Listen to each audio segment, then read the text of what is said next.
Ang Malampaya Phase 4 drilling operations ay nakumpleto na noong November 2025 at sumasailalim na sa paghahanda para sa produksyon, ang inaasahang first gas, o ang simula ng paglabas ng bagong supply ng natural gas ay sa ika-4 na quarter ng 2026.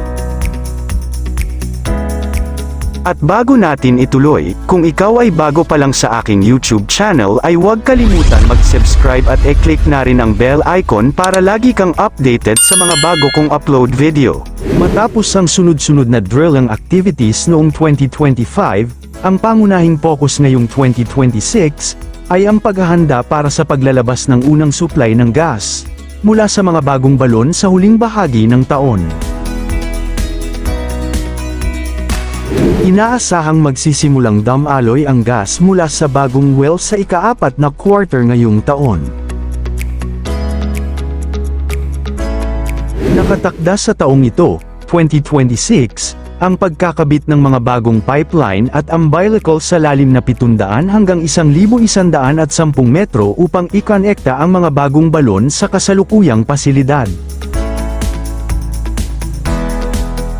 Ang proyektong nagkakahalaga ng mahigit $800 milyon ay kinabibilangan ng 3 kritikal na balon na natapos i-drill noong huling bahagi ng 2025.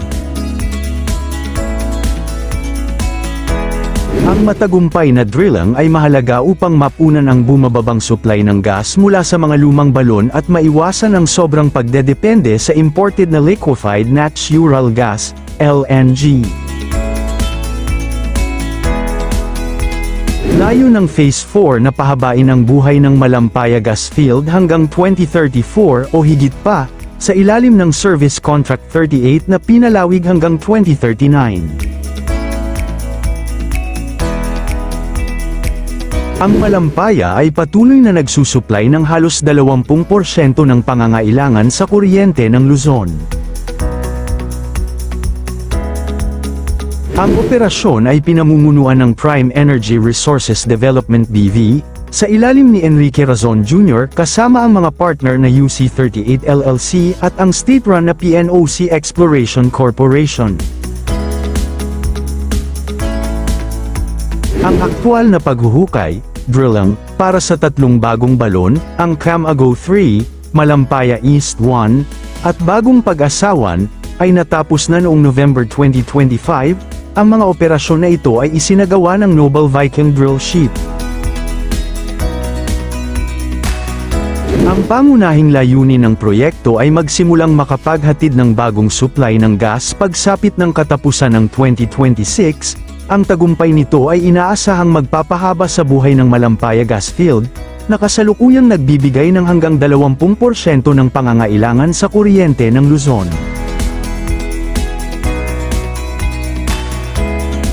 Ang Department of Energy, DOE, ay nagbigay sa Phase 4 ng katayuan bilang Energy Project of National Significance upang mapabilis ang mga regulatory approval.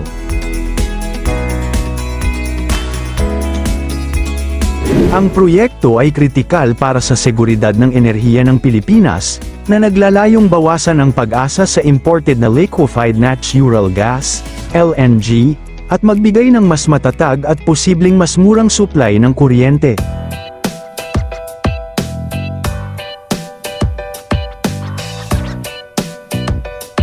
Sa kasalukuyan, naghihintay na ang industriya ng energy ng Pilipinas sa mga susunod na hakbang ng konsorsyum upang maihanda ang mga bagong balon para sa komersyal na operasyon sa loob ng taong ito.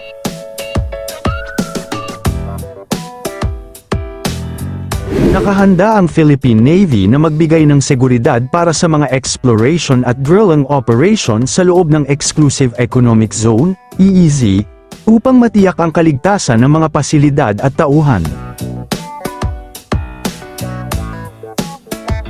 Noong October 2025, nilagdaan ang 8 bagong petroleum service contracts na nagkakahalaga ng mahigit $200 milyon upang paigtingin ang eksplorasyon sa iba't ibang bahagi ng bansa, kabilang ang Northwest Palawan at Sulu Sea. Ang Service Contract 86, SC-86 ay iginawad sa isang konsorsyum kasama ang PXP Energy Corporation at Philodrill Corporation para sa eksplorasyon sa Northwest Palawan Basin, malapit sa kasalukuyang tumatakbong Gallup Field. Ang inisyal na plano ay tumuon sa teknikal na pag-aaral at paghahanda para sa posibleng pagdrilling sa mga prospect na lugar. Dalawang kontrata, SC-80 at SC-81, ang ibinigay para sa Sulu Sea Basin, na magkatuwang na pinamamahalaan ng pambansang gobyerno at ng Bangsamoro Autonomous Region in Muslim Mindanao, BARMM.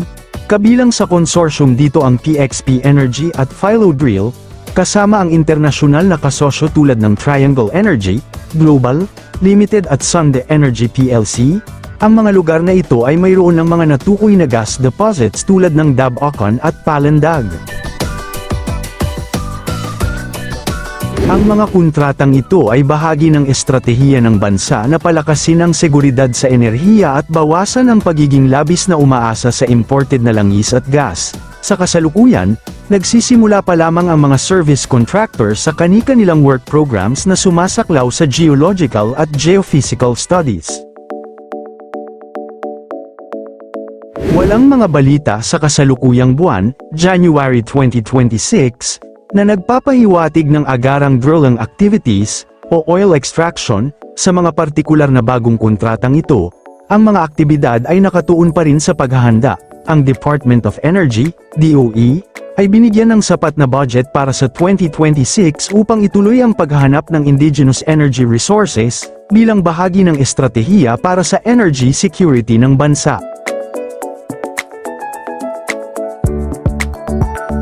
Ang Gallup Oil Field sa Palawan ay may tinatayang 10 milyong bariles ng langis, na nagsimulang mag-produce noong 2008, matatagpuan malapit sa Culion Island, at mahalaga sa produksyon ng langis ng Pilipinas, bagamat patuloy ang pagkaubos nito habang patuloy ang operasyon sa ilalim ng Service Contract 14C1, na nagpapakita ng potensyal sa bansa.